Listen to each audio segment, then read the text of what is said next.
have another big report on Giannis Antetokounmpo. This one coming from a Celtics reporter that might provide some clarity. It also might provide some confusion. Plus, last night, Jake Fischer reported that Trae Young could be a backup option for the Miami Heat if they were to miss out on Giannis. I have my doubts on that. I want to talk about it on today's show, presented by Prize Picks. Make sure you do follow me over on Twitter, though, at Nick_Roloff. Talked about both of these reports over there before we made this video. But the report comes in from Gary Washburn of the Boston Globe, a well-respected reporter for Boston, columnist. He kind of has a lot of respect of everyone in the game. And what he said is that I don't think Giannis is going to be a Celtic. And that's what I'm just hearing. I do think Miami has the edge on this, but I do think Boston is kind of sniffing around and finding out, could you even acquire Giannis without sacrificing Jaylen Brown? I don't think the chances of Antetokounmpo coming to Boston are high. I don't think the Celtics are shopping Jaylen Brown in this deal. I think they're trying to figure out how to get him without Jaylen. And this is very interesting for a variety of different reasons, right? Well, number one of the top Celtics reporters out there is throwing cold water on the Celtics potentially offering Jaylen Brown. Remember, there has been no actual official report that the Celtics are willing to trade Jaylen Brown for Giannis. It has all really just been speculation that the Celtics are trying to get Giannis, and it is assumption that they are offering Jaylen Brown in the deal. But that has not been confirmed, like it's been confirmed Miami is offering Tyler Hero, Jaquez, Ware, and all of their draft packages. But the also other question is this damage control on the Celtics saying, hey, we're trying to hedge our bets here because if we miss out on Giannis, we don't want Jaylen Brown to think we were trying to trade him? Or is this the truth of, hey, we're not actually trying to get Giannis by offering Jaylen Brown? Because if it is the truth about not offering Jaylen Brown, well, that's advantage Miami. And if it's damage control, I also think it's advantage Miami. Because if they're trying to say, hey, we don't feel that confident we're going to get Giannis here, and we don't want to piss off Jaylen Brown by thinking we traded him, well, then that means Miami's probably in the driver's seat more than we anticipate. And then if you look at this on the actual other side to where, all right, let's take it at the absolute truth, where the Celtics are trying to get Giannis Antetokounmpo by not offering Jaylen Brown, well, there is absolutely no way, and I mean zero way, that the Celtics would be able to get Giannis Antetokounmpo without trading Jaylen Brown. The three-team deal, it would have to be, still would not satisfy Milwaukee's cravings. And then also from a Celtics perspective, are they really going to be paying three guys max contracts in today's CBA? It almost becomes impossible to build a roster around them because of how many restrictions they would have. So I don't really buy that. And if you look at the Celtics' assets, not in Jaylen Brown, Derek White, Hauser, Pritchard, Gonzalez, 3 future first-round picks. Miami's package of picks would be better than those 3 of Boston's. And the Heat's players would be better. Is Derek White the best one there? Sure. But he's also in his 30s and more of a role player as to where Miami's guys are all 25 or below and ascending guys.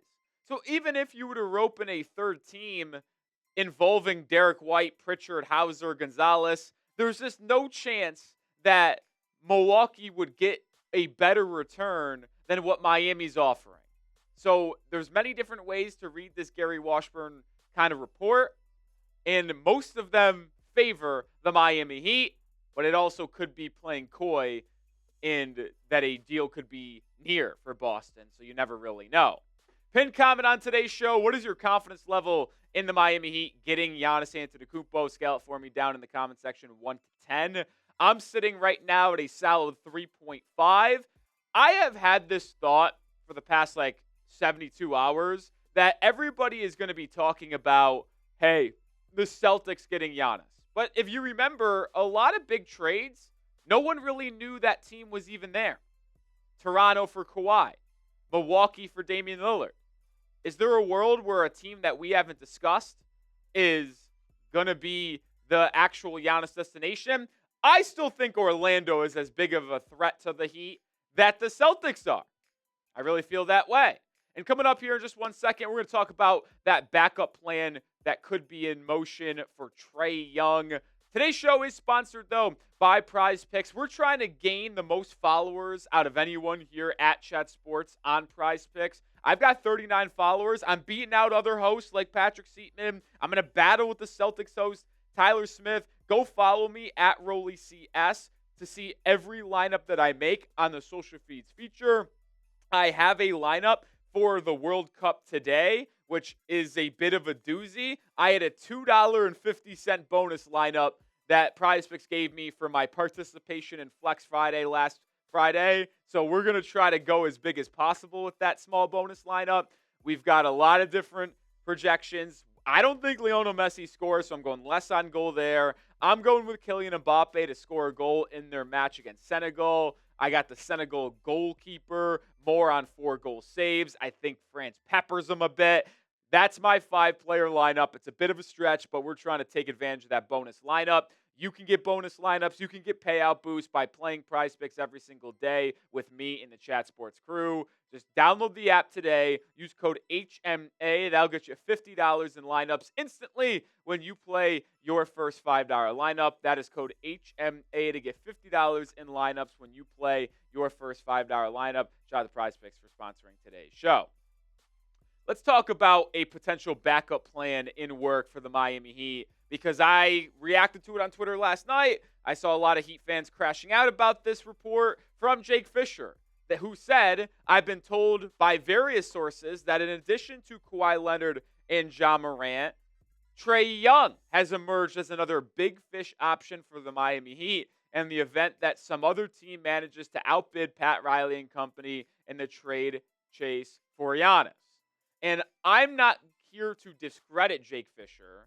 I'm sure he has heard from multiple people that maybe Miami could be interested in trading for Trae Young. I personally do not buy this. Why do I not buy this? Well, ask yourself this, folks. Who does this report benefit? The only answer that I can come back to, and I know some people might say, well, Miami benefits from maybe Milwaukee thinking the Heat are ready to make a pivot option to kind of speed up the timeline here to make a decision and maybe force their hand. I don't buy that, because we already have a self-imposed deadline, which is next Tuesday, a week from today. The person this benefits is Trae Young. He just got traded from Atlanta to Washington. This is a deal or a contract that isn't really that long. He's trying to get an extension from Washington. So if he or his agent tells Jake Fischer to report that the Heat are interested in trading for him, maybe Washington will be like, oh, he's wanted by a smart organization across the league. Maybe we should extend him, which is what Trae Young wants. Hard for me to believe Miami actually wants to go out and trade for Trae Young. Even if they miss out on Giannis, this might be Young's agent trying to leverage an extension for him in Washington. Make sure you subscribe for all the latest on Giannis Antetokounmpo and the Miami Heat. I feel like a trade could be near here in the next 48 hours. I originally said it'd be done by Tuesday. Maybe it happens today, and we'll be live later on the channel. Maybe you won't. I don't know, but we'll be locked in for it nonetheless.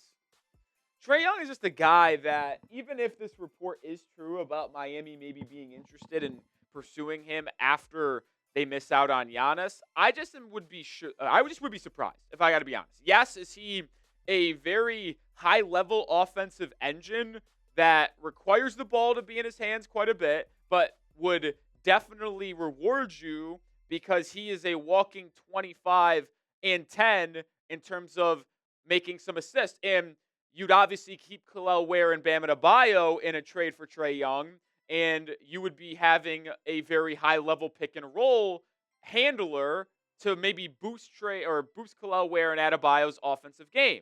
But the truth is, and I don't really think this is a surprise for me to say this, he is the antithesis of everything that the Miami Heat want in a player. He is someone who can't play physical, doesn't give any effort defensively, doesn't really add anything on the glass. I mean, you go back to the play-in 2 years ago when Davion Mitchell sunned Trae Young in overtime by out hustling him, being more physical and aggressive. Well, that's the exact reason why Miami wouldn't want Trae Young. So I don't buy it whatsoever. If they were to go after a smaller guard that isn't as expensive, I think they would actually pursue Ja Morant rather than Trae Young. And I could see them maybe going after Kawhi and Ja Morant if they aren't able to get Giannis. But I don't buy Trae Young. And if they did want to target Trae Young, there is only one trade offer that should be on the table. And that would be a Tyler Hero, Nikola Jovic package. Those two combined for $49 million in salary. That is in the same ballpark as Trae Young's salary for this upcoming year. So, yeah, I know some people will be like, well, you don't have to offer any draft capital. Remember, he got traded for Corey Kispert and, what was it? Yeah, Corey Kispert and CJ McCollum. That's all it was. No draft capital. So I'm not going to be adding any draft capital if I'm Miami. I saw some bozo. I can't stand him on Celtics Twitter. I'm really losing it. Saying that this would be smarter for Miami. They just trade Hero, Jovic in the 13th pick to get Trae Young instead of all their future draft capital. The Celtics fans are I thought Knicks fans were bad, and they still are the worst in the entire league. Celtics fans are right there, though. Oh, my goodness. They are more delusional than Heat fans, and I would consider us one of the most delusional fan base out there. Like, I just don't see a Trae Young happening. We know Miami won't jeopardize 2027 space. Trading for Trae Young would do that. I mean, obviously, they're going to go big game hunting. So the only way they jeopardize 2027 cap space, in my opinion, is if they go out and trade for Kawhi and Ja Morant, or maybe just Kawhi, if they miss out on Giannis. But I just really see no world where Miami targets Trae Young. He's not a Miami Heat player whatsoever. It would cost them 2027 cap space. This is all a leverage play from Trae Young's agent, if you're asking me. I'll do it for today's show. Appreciate y'all hanging in and watching today's episode. We'll see you with more content as soon as we can. Maybe if a big report comes out later, we'll even drop a second video today. So make sure you sub, and I'll see you in the next video.